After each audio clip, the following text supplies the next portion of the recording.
Get started. Thank you all for joining us for the Forest and Rangeland Stewardship Department Seminar Series. My name is John Plybon. I'm a graduate student here within this department, where I've had the pleasure of learning from our next speaker. Dr. Fernandez-Gimenez is a rangeland ecologist and social scientist who's been on the faculty here since 2003. Her lab is the Rangeland Social Ecological Systems Lab, and it literally takes her across the globe to Mongolia, the Spanish Pyrenees, and back here in the western U.S. She investigates the ecological dynamics of rangeland systems, management practices, and sustainable policy. Today she'll be discussing some synergistic outcomes of her work, and as you can see, her presentation is titled Beyond Broader Impacts: Reflexivity and Reciprocity in Transdisciplinary Coupled Human-Natural Systems Research. Please welcome Dr. Maria Fernandez-Gimenez. Thank you. Well, thank you all. And I'm going to wave to the camera and say hi, because I think there are a few members of our research team that weren't able to be here today but might watch the video later. So hi, Ren, Jess, whoever else. So I'm way more nervous, just way in front of a group of my peers than I would be in front of a group of strangers. So today I'm going to talk about this idea of broader impacts, which is one of the criteria that the National Science Foundation uses when it evaluates proposals. There's sort of the intellectual merit, which is the science part, and then there's the broader impacts, which I'll define in a moment. So that is to kind of forewarn you that there actually won't be a lot of research results in this talk. There's one slide of results, and it's more going to be about the process of doing the research and how that did or didn't achieve some broader impacts.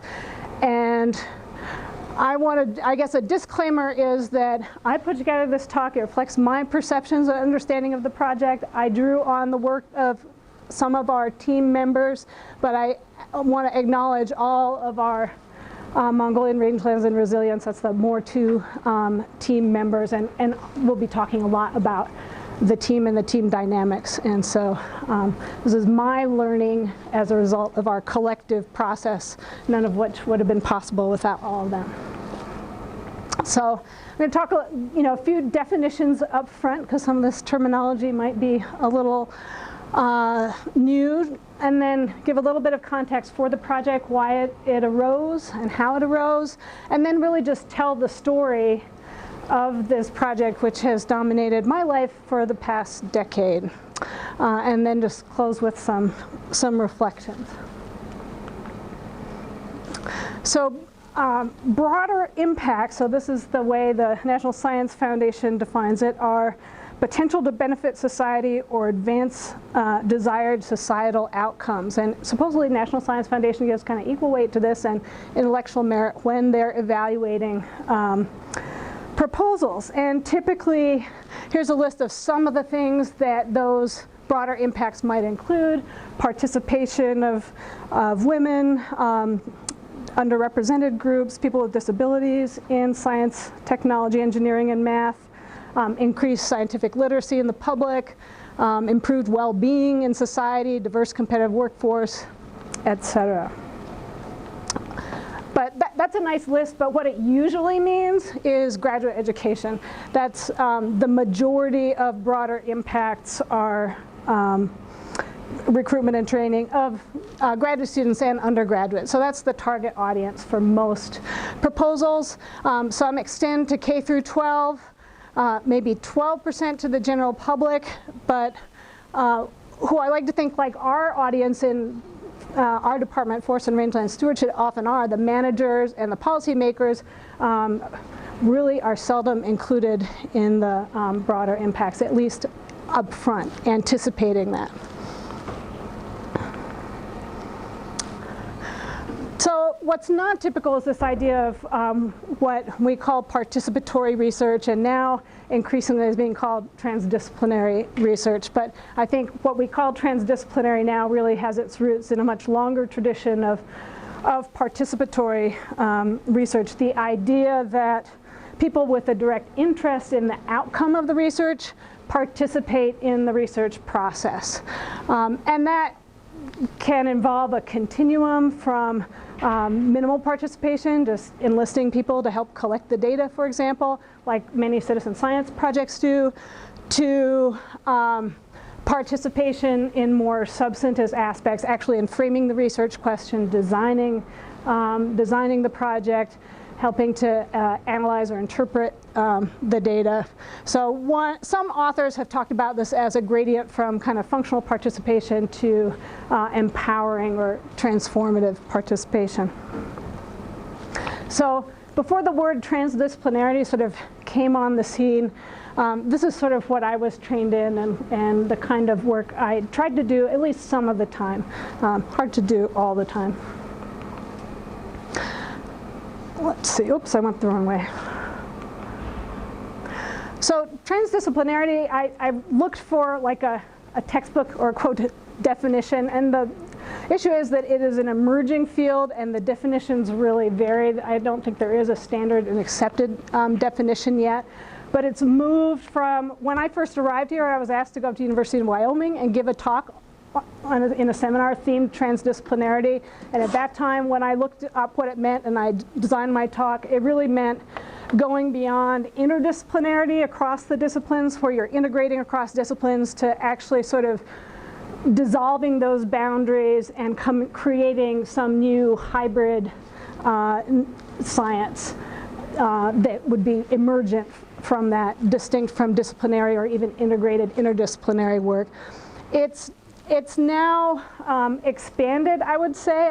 I think that other aspect is still part of it, but it's expanded. So when people use that term transdisciplinary now, they're also tending to mean that it emphasizes kind of solutions-oriented research, but also that it's engaging more different kinds of knowledge than just scientific knowledge across multiple disciplines. It's engaging knowledge of non-scientist stakeholders, maybe those managers, those policymakers, the general public, and that it's attempting to integrate, not just across disciplines, but integrate these different kinds of knowledge.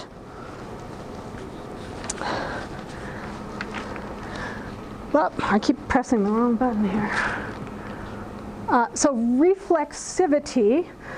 So this is a word, I think we've been doing it for a while, and certainly our team's been doing it for a while, but again, it was a new term for me, and I really just learned it and came to understand how it's being used. It's in a natural resource kind of context, comes out of feminist geography. And here's a definition by Maureen Reed. So a practice used to locate oneself in the research process. So consider how knowledge is, what's the context for knowledge? How's it shared?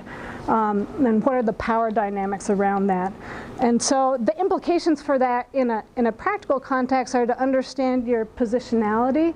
Who am I in this system? And we're used to thinking, especially if we're trained in a more positivist biophysical tradition, that the researcher is out here and the object of the study is over here, as opposed to reflecting about, well, actually, I, as the researcher, am kind of part of the system that I'm studying, and I might be having an influence on it, and it's influencing me.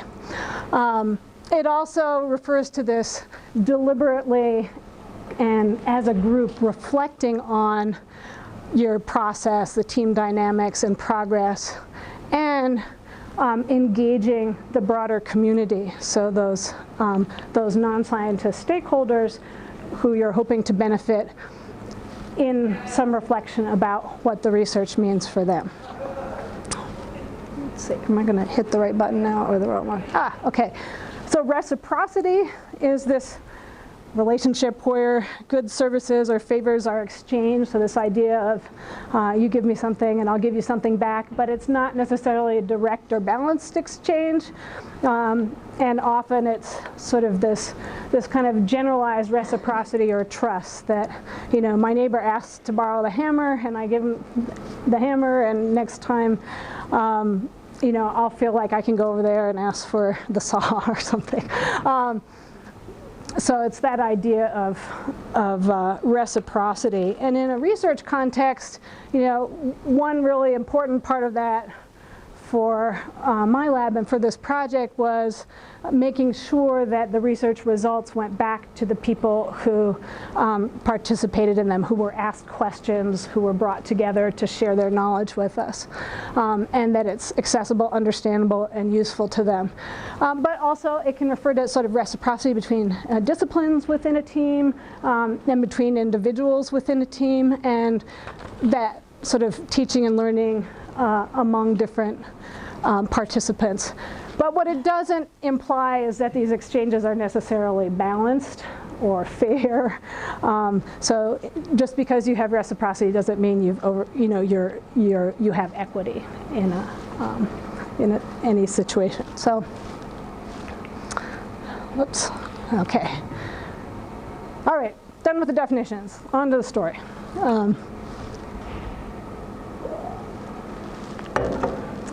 So a little bit of context on, here we go, on Mongolia. Mongolia is a landlocked country in Asia, lies between Russia and China. I didn't actually put a map in here. About 80% of the land area are rangelands. When I first started giving this talk and had a slide like this, the number of sheep units was 45 million. It's now up to 100 million. And and that's in about the last 8 years.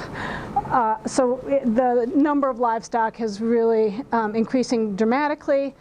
The population of the country is about 3 million people. About a quarter to a third of those depend on on livestock for their livelihoods directly or indirectly. Agriculture is about 15% of gross domestic product, and livestock account for most of that. This is rapidly changing as tourism increases, as mining and other things increase. But that doesn't seem to be diminishing the number of animals out there. Just their economic importance in proportion to other things. Oh, I keep hitting the wrong button. Okay. So I started working in Mongolia very early on in the 90s. 1993 was my first trip. In 1990, Mongolia held its first democratic elections, began a rapid transition from being a communist country with a centrally planned economy to becoming a market economy. And what followed there was a dramatic increase in poverty in rural areas. And whereas rangelands had all been managed by the government and livestock had mostly been owned by the government and herded by herders that were on a salary, they were allowed to own a few, like about 75 animals per household for their personal consumption, but everything else was owned by the state. So all of a sudden that all went away. All the livestock were privatized. All the services that the government had provided were gone, as well as the management and regulation of the pastures. So there was no formal structure for that. Sorry. Mongolia has been experiencing pretty dramatic climate change already, and this is the work of, I didn't see Nia here. Is Nia? No, Nia's not here. So Nia Venable, one of our graduate students on the team. So this shows that whereas precipitation declines are only significant in certain regions of the country, temperature increases are significant and pretty large over most of the country. There's also been an increase in extreme events, especially droughts and these extreme winter storms, which account for, this is the livestock population.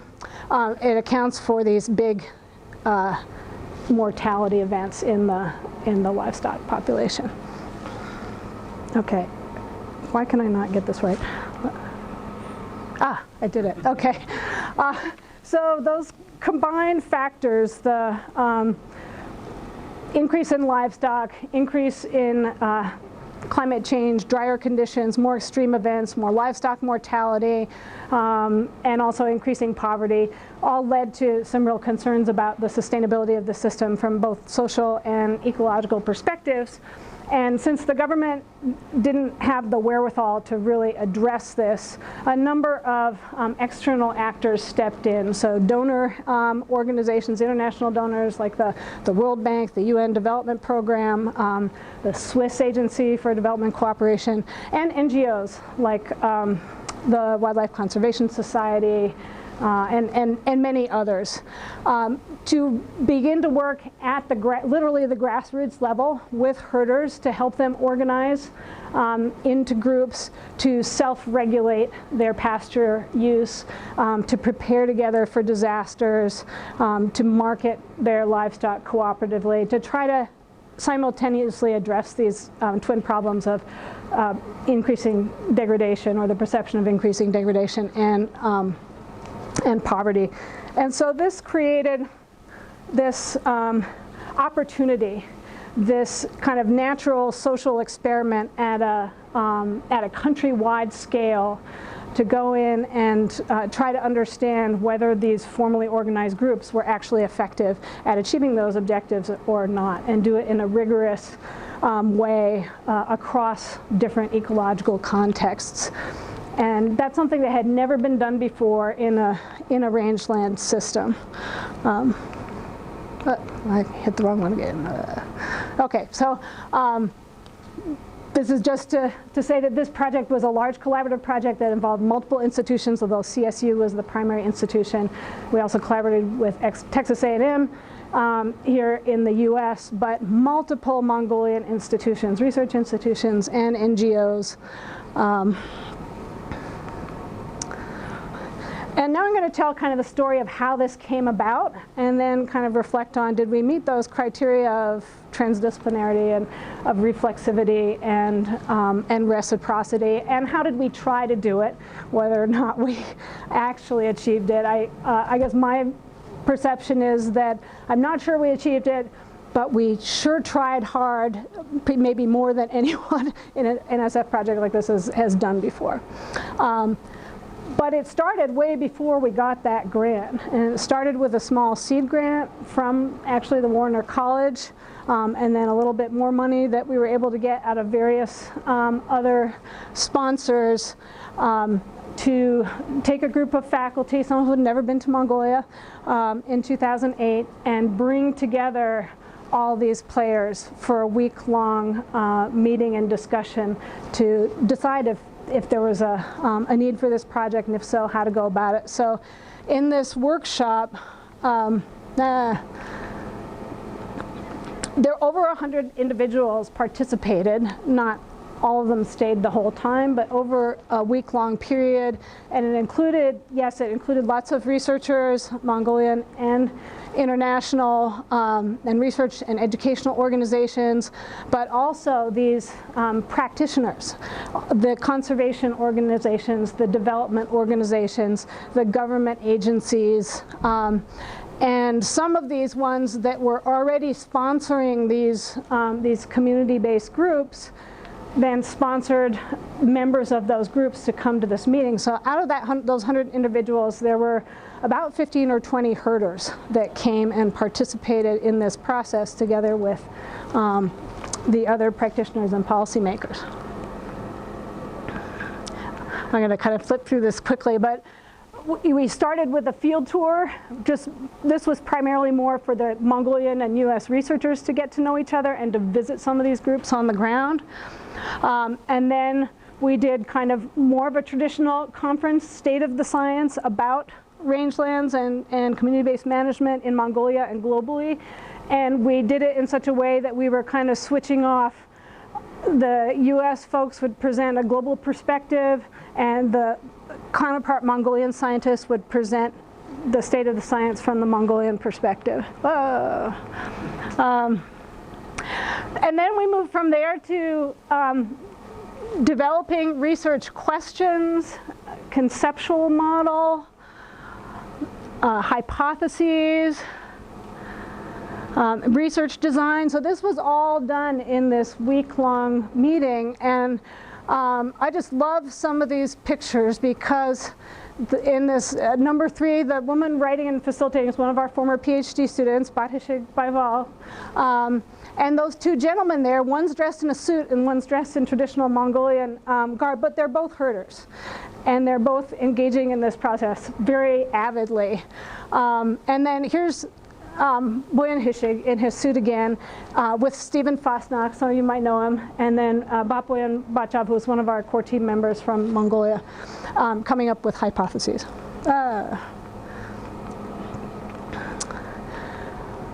And we were able to do some pilot sampling, and then finally, it wasn't until 2010 that we actually got funded to do this. So it was a long build-up process of building those collaborations, but I think the important thing is we had the buy-in because all those people participated in identifying the questions, and the research design was really important too, because we had to negotiate that between the way Mongolians would typically study things and the way we would typically study things.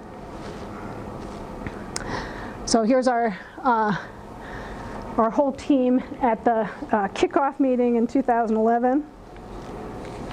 And I just want to say a little bit about the team composition. And this isn't something we've formally analyzed in terms of why this mattered, but we have a hunch it matters. So I just want to, maybe I'll reflect on that. So this, and I just went to a meeting that the American Association of Geographers, where they had a special session on these projects that were funded by NSF. And the majority of them are led by men, and the majority of them, the team tends to be more skewed, gender skewed towards men. That's not true of all of them, but that was the tendency. But this team, among the principal investigators, we had 4 women and 1 man, and then in the extended group, another man, and all of our graduate students and postdocs, and other than one other senior personnel from Mongolia were female. I was the lead PI. I identify as Hispanic, white and Hispanic, and all of the graduate students on this project were either international or from underrepresented groups in the US. And all the postdocs were international. Oh, they were Mongolian. So it was an unusual project in the composition, both gender-wise and I think in terms of the cultural diversity that was represented.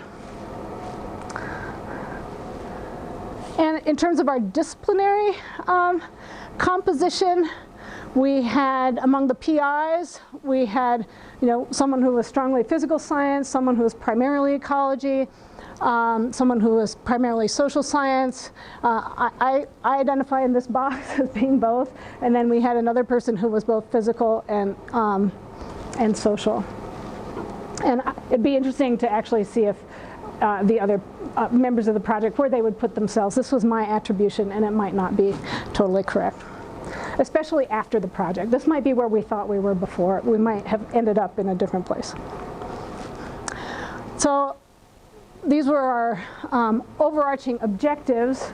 And just an interesting point here, I guess, is that these first 2 were research objectives, but the other 2 were very much kind of broader impacts types of objectives. And I'm not even going to put up there all our research questions. I will, however, put this up. You can't get a couple natural human systems proposal funded without a compelling conceptual model. I'm not sure this was compelling enough, evidently. But I like to put it up there because something about this helped us get we didn't get it the first time we applied, and we changed the model, and we did get it the second time we applied. And I think one of the things that's interesting about this was definitely, so it's my rendering of it, but it was a very collaborative process among the core team in developing this. And a lot of times what happens in these kind of interdisciplinary projects is that whatever discipline the PI is in, or where there's like kind of the center of gravity of the project, like that side of the diagram is really well elaborated in terms of all the feedbacks and components, and the other side is a little bit more of a black box. And I like to think that we got both sides fairly well balanced and elaborated in terms of thinking about the mechanisms and the feedbacks. Okay. So I'm just going to show a little bit. One of our major hypotheses was, and one of our major research questions had to do with this natural experiment or social experiment. What was the impact of these groups? So our hypothesis was that, so CBRM stands for community-based rangeland management, that formal community-based management would lead to increased rules, social capital, cooperation, which would lead to actual changes in people's behavior and management on the ground. how they manage their livestock, the number and kind of livestock. That would have a beneficial impact on the ecological conditions, which would increase livestock productivity, which would result in better income for herders, and it would create this virtuous cycle that would reinforce their commitment to cooperating and working together. So how did we try to study that? So this study covered 36 Sumza counties, so 36 counties in 10 states. So that's about 10% of all the, it's more than 10% of all the counties in Mongolia, and it's half the states. And it spanned 4 ecological zones. And we actually studied 4 different types of groups. We had paired sites, paired adjacent counties, and in each pair, one county had these formally organized groups, and the other county hadn't received any kind of support or intervention, so it was just kind of traditional neighborhoods. So there were traditional groups, and then within the formally organized groups, there were 3 different types of designs that different donors had used. So we also compared those. But for the purpose of the day, we'll just talk about traditional or non-CBRM and formal or CBRM. And this spanned the major ecological zones in Mongolia. So colossal fieldwork effort here to collect this data. We won't go into a great deal of detail, but we had this sort of nested hierarchical sampling design where we surveyed. In the end, we had about 142 of those groups. Half of them were formal, half of them informal. In each group, we surveyed a number of households. For each group, we selected one of the households and we sampled their pasture, their winter pasture area. And then we also had some remote sensing and other things at the county level. So these were nested, and they were also concatenated so that we can tell exactly which household grazed which pastures, and we can merge those data together. So what did we find? So this is the one results slide. So what we found was, and this was the work of largely Tumbala Kolumbayar. So a lot of people collected the data, and she did the analysis for her dissertation, that indeed these formal groups had a strong positive effect on a lot of the social outcomes. Those formal groups, compared to the traditional neighborhoods, had access to more information, they had stronger leadership, more opportunities to exchange knowledge, and more rules for resource use. And in fact, they had stronger social capital, although that was a little bit marginal. But the big difference was in their behavior, their collective action and their actual management on the ground. But that did not really translate into the hypothesized ecological outcomes. So we saw some differences, but there weren't very many, and they weren't very significant. I mean, there were some significant differences, but not a lot. So we don't want to overstate those. Where there were differences, they were almost always in favor of the formally organized groups. And then in terms of livelihood, no difference in income, no difference in certainly the number of livestock. The formally organized groups had some more assets, and we did some case studies that indicated that they were maybe less vulnerable to these extreme winter events and had more adaptive capacity. Okay. But now I want to talk about the broader impacts part of what we tried to do. Let's see. So this wasn't by design, I guess I want to say.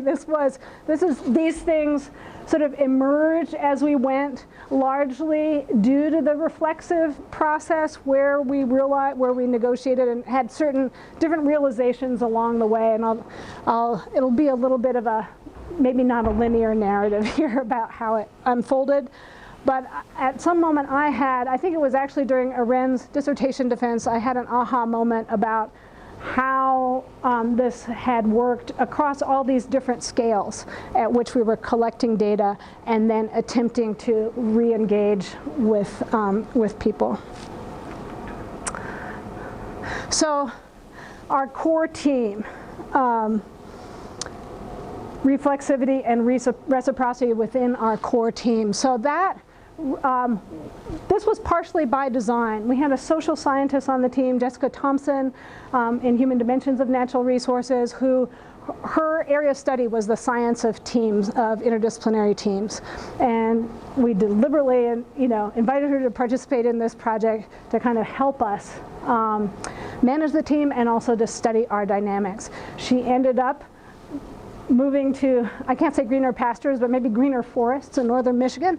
But we learned a lot from her, and she came back several times to facilitate our annual retreats. And Aren Mendefona Alegretti, one of the PhD students, worked on this for her dissertation, and she interviewed all the core team members and many of the extended team members, and that information was then sort of reflected back to the team in a facilitated way by Jessica. And that helped us to, like each year, and then eventually became more and more frequent, kind of reflect on what was going well, what was going wrong, what did we need to adjust in terms of how we were working together.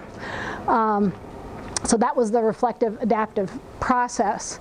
The annual retreats, it started out as annual retreats. By the last 2 years, we were meeting every month for a full day off campus. And that was interesting. That was really driven by a combination of the graduate students really finding it valuable to work through their analyses and have all the PIs there in the room to talk to and collaborate with, and for them to see us struggling with our elements of the project at the same time as they were working things out. There was a lot of other kind of informal reciprocity that went on in terms of, we had half our team were Mongolian, a lot of them were based here. And so they shared with the rest of the team their cultural traditions. And that became a really important part. For years, we had a big Tsagan-Sad, Lunar New Year party every year, and now I still go to Hishik's house. But I really missed that, kind of missed that. And then there was just this phenomenal level of support among the graduate students. And they were role models for all of us.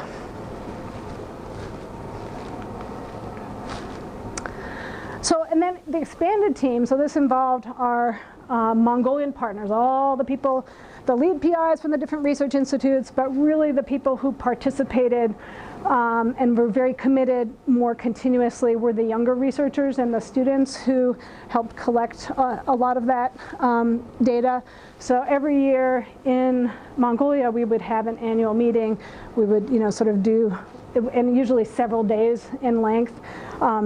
That was a combination of sharing data and information, and it sort of grew into trainings and capacity building workshops.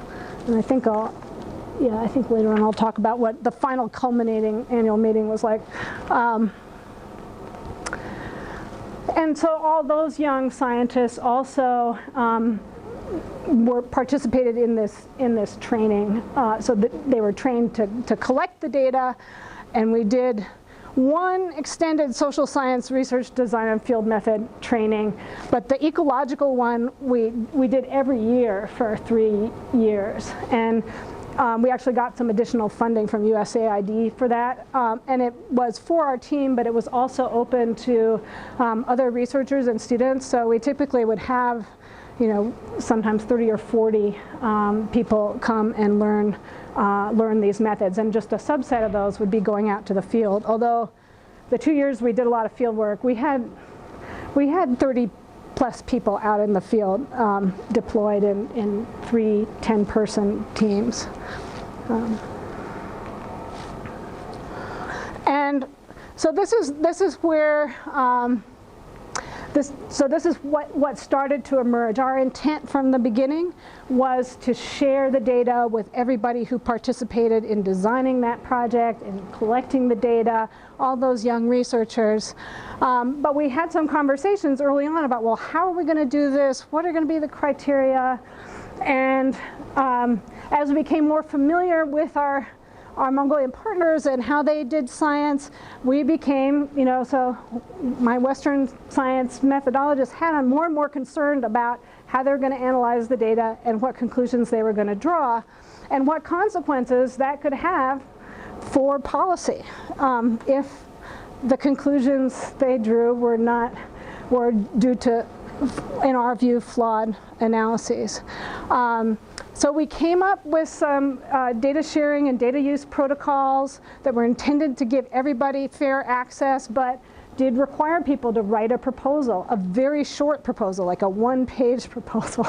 And that became a big obstacle to the participation because they did not know how to do it, had never had to do anything like that. So I would say we ended up, and me personally, I ended up spending a huge amount of the time on this project in Mongolia in trying to bring up the level of capacity so that we could deliver on our commitment of reciprocity, of sharing that data with everybody who helped to collect it. We did data analysis workshops, we did scientific writing workshops. The final one that we did in November 2014 was a week long, and it was intended to take them all the way through the process and end up where they could have an outline of a paper and an abstract that they could submit to our conference, which I'll talk about in a minute. But this emerged as a major area of tension and of power dynamics within our team. And partly within our core team too, because there were Mongolians in our core team who were trying to represent the interests of their colleagues back home and who were getting a lot of pressure from their colleagues back home, as well as the extended team. So these annual meetings and these capacity building efforts, what they ended up culminating in was this big international research conference that we organized in Mongolia. And part of this was also, the expectation and often the tradition from other senior researchers who had been involved in international projects was that they would get a junket out of it. They would get to go to some international conference in North America or some other place. And we didn't have the resources to distribute that fairly and have everybody benefit. And the way the hierarchical system of science in Mongolia works is that you would give it to the senior person. In our case, the senior people signed the papers, but did not really. It was the junior people who really were invested in this and participated and contributed. So we decided, well, what if instead of taking $20,000 and getting 5 people from Mongolia to an international conference, we take that and we organize an international conference in Mongolia and we get international scientists to go there.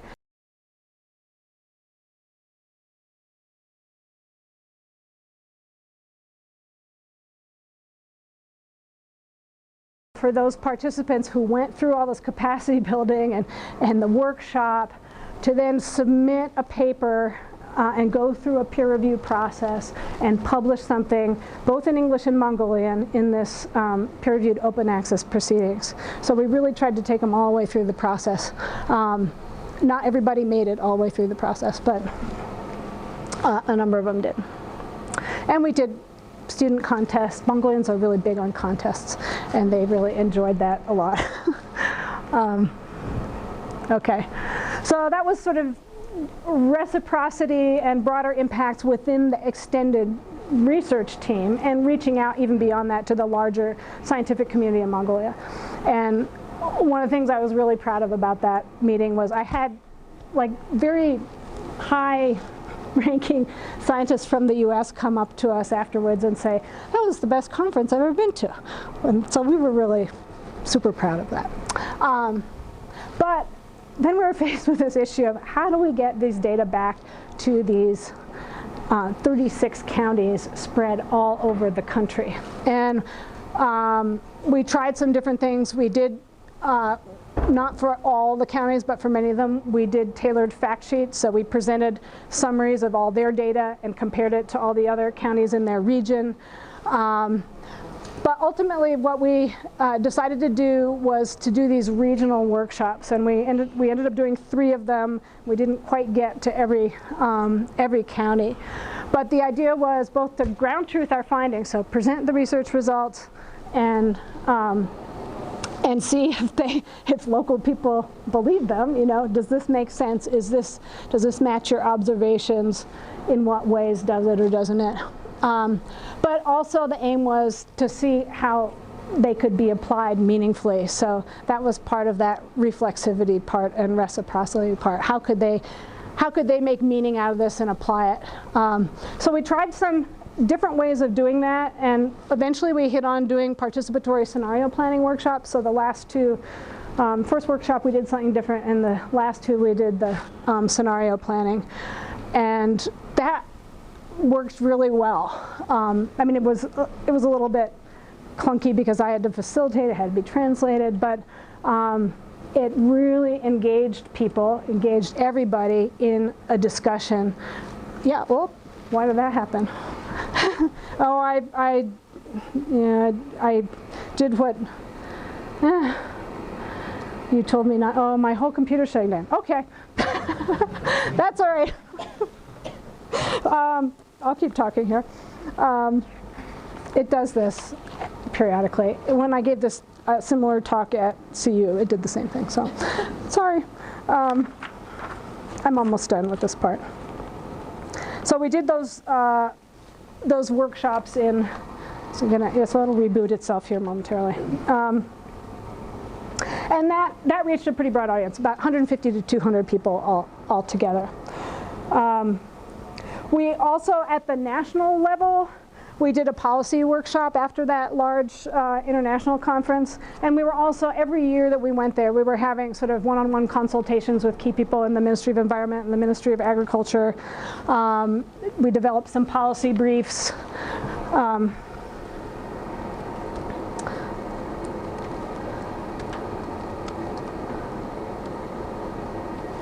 Let's see. Sorry.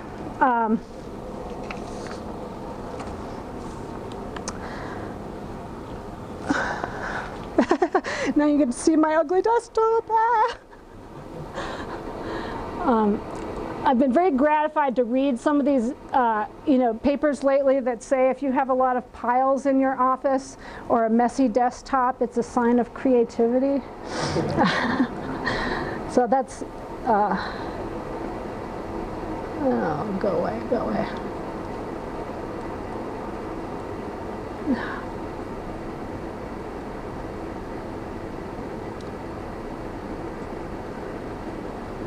Okay. Sorry.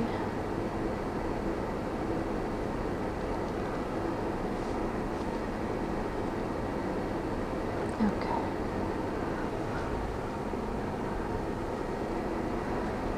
This doesn't allow, how do I zip through these?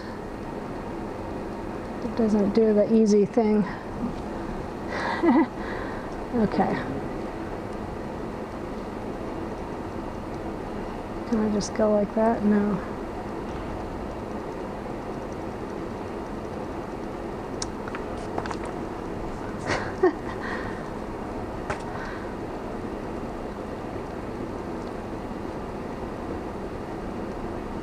Okay. So this was intended just to summarize those different, know what I do with the clicker? Probably just as well I leave alone.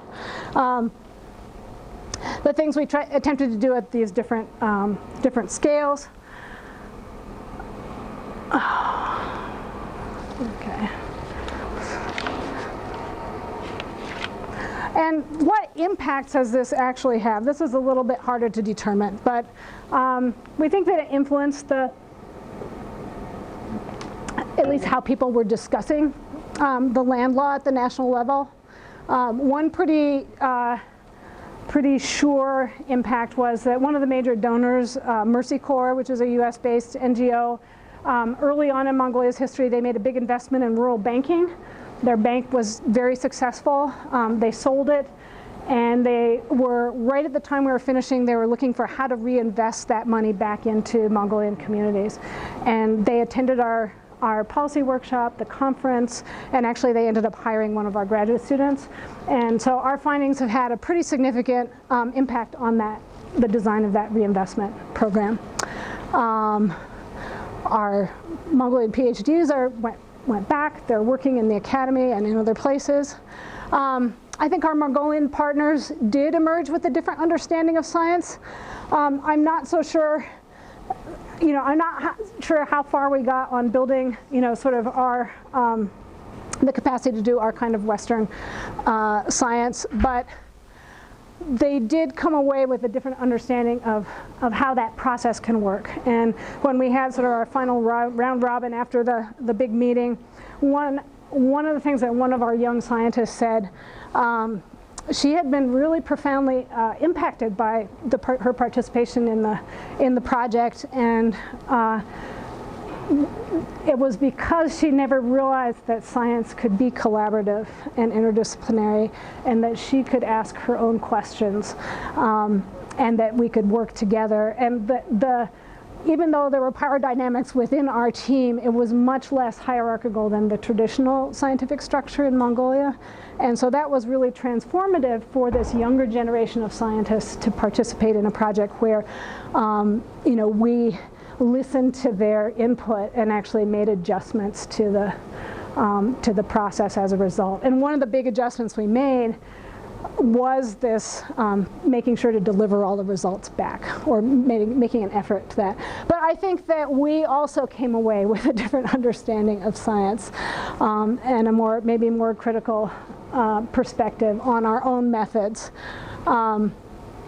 And we don't know what the long-term impacts of this will be, but we at least initiated that dialogue, and we got people talking together, using scientific knowledge together with local knowledge in a way they probably hadn't before. But I don't want to underestimate some of the power asymmetries that did persist and continue to persist, I would say. But I think it's been our reflexive adaptive process that's enabled us to actually talk about these and try to address them to a greater and lesser extent. And I think some of the things we learned are maybe there's a trade-off between doing truly transdisciplinary research and doing, NSF, big sample size, rigorous studies. And between, teaching Western science and respecting and incorporating Mongolian science, and between maintaining, what we were thinking was quality science versus delivering on our commitment to share that data. Okay. So, I don't really have a big conclusion, except I'm going to read you a poem. And it was interesting today, I was looking up the definition of transdisciplinarity, and some of the things I came upon were more about transcending boundaries, not just among different scientific disciplines, but between the humanities and the sciences. And so that's been my most recent frontier of transdisciplinarity. And about a year ago, I was asked to give a talk at UC San Diego to this group of women graduate students, and I gave kind of a precursor to this talk. And I thought, I need to summarize this and come up with, my words of wisdom, and I just couldn't do it. So this is my poem for, and it's. I'm going to read it as I wrote it to a group of women, but you should all feel included, even though it has gendered language in it. So it's called Unsolicited Advice. And I guess I would say that this comes out of what I learned from this process, from the reflexivity and reciprocity. And I have my Kleenex here in case I do a Rick night and start to cry. So just your forewarning. So unsolicited advice. Embrace complexity, tolerate ambiguity, take risks, work hard, give back, help each other out. Follow through. Practice reflexivity. Reflect on the process as well as the outcome, the relationships as well as the product, and do it as a team. Seek out your toughest critics. Take a hard look at yourself. Own your privileges and know your biases. Don't take yourself too seriously. Be vulnerable, be strong, be generous. Be a transdisciplinary woman warrior. Take care of your body, heart, and spirit while you cultivate your mind. Speak truth to power, but only after you have tenure. Know that your truth is your power. Love what you do what you love. Do more, do less. Pay it forward. Don't drop the ball. Learn to drop the ball. Go for a walk every day. Write poetry. Laugh. Laugh more. Now laugh like there's joy in you. Help each other out. Help each other out. Help each other out. Give back. Pay it forward. So thank you very much.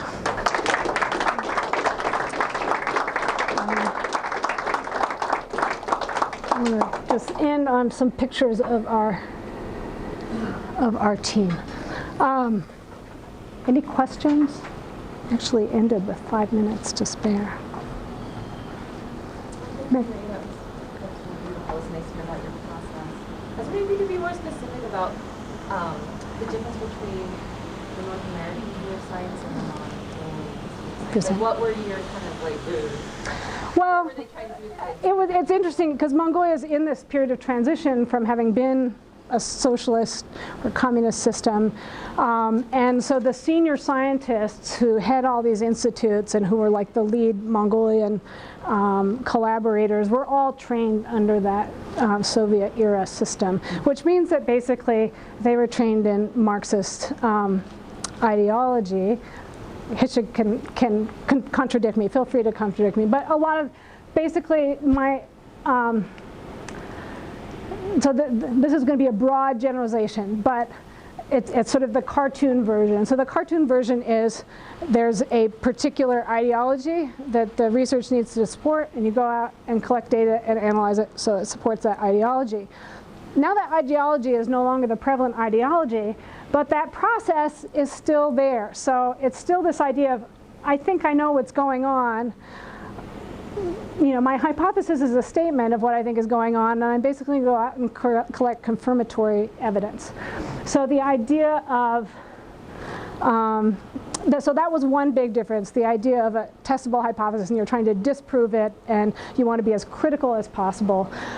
Another part of it was just the idea of a good research question is novel, it adds something new, it's relevant. You know, it has relevance either to basic science or to applied science. And that was one we struggled from. And the idea for them of actually doing a literature review and knowing what other scientists had already known and learned was not something that these young scientists were being taught.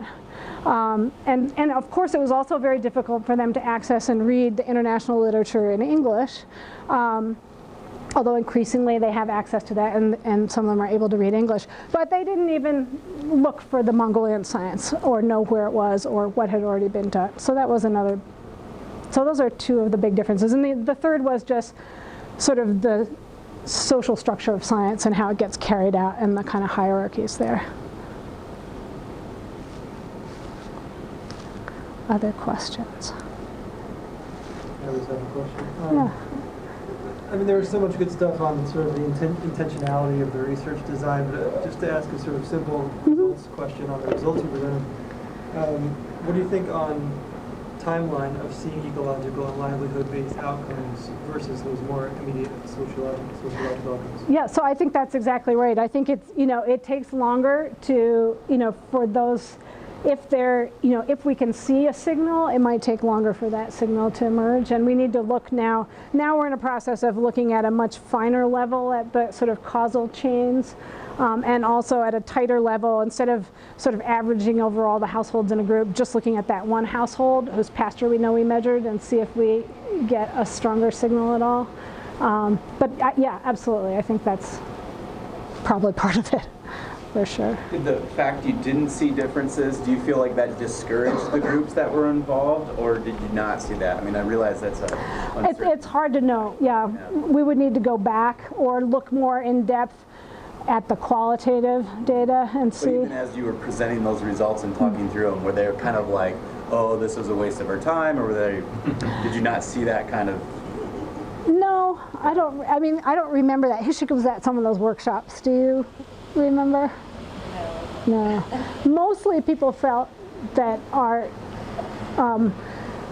results resonated with what they saw, but they were most interested actually in the climate change types of results. Dixie? Yeah, so when you compare the work that you're doing in Mongolia to some of the adaptive management things that you're working on here, what's kind of the main difference in some of the stakeholders that are kind of on the ground truth, or is there a difference? Well, it is different, but actually we've transferred a lot of the lessons, I would say, from how we did the science in this project to that project. We have a project on the eastern plains that Dixie's a little familiar with, in that it took a few years for me to go, oh, duh, we ought to do the same thing here. But when we started doing that reflective adaptive process with the core team in that group, and then Haley Wilmer, who was one of our PhD students, extended that out to all the stakeholders in that project, that's when we just had like a collective, we made a quantum leap in our communication and understanding, and I think that ultimately the impact that project will have. So team meetings seem to play a part in terms of enabling reflexivity and reciprocity. I'm wondering, in terms of your individual research process or individuals on the team, when you're sort of working on your own stuff or as part of this larger project, how do you sort of do internal tasks to sort of maintain that? Is it journaling or reflecting back sort of mentally? Are there sort of suggestions for us? Like when you're working as individuals? Yeah, if I'm sort of sitting there working on a team project, but we're not going to talk for 2 weeks, how do you sort of maintain that momentum as you go along? I think that, keeping a field notes, and often like especially a qualitative social scientist will have your field notes of your more observations of what's going on, but then you'll be keeping a parallel set of reflections, and those reflections might be your preliminary synthesis of those observations, but they also might be your emergent ideas, reflections about how you're feeling, and the kind of emotional or other tenor of the process. So, and then all of that is really helpful when you go back and then analyze and also to communicate back to the team. I would say we were a really pretty tight-knit group though when we were here on campus, and the students were co-located. My office was nearby. There was a lot of informal interaction, more than in some other big projects I've been part of. We're kind of at the end of our time, I think. But I'm happy to stick around and talk to people. Folks, if there's no longer any more questions, I'd like to thank you once again for joining us, and let's give another round for Dr. Fernandez-Gimenez.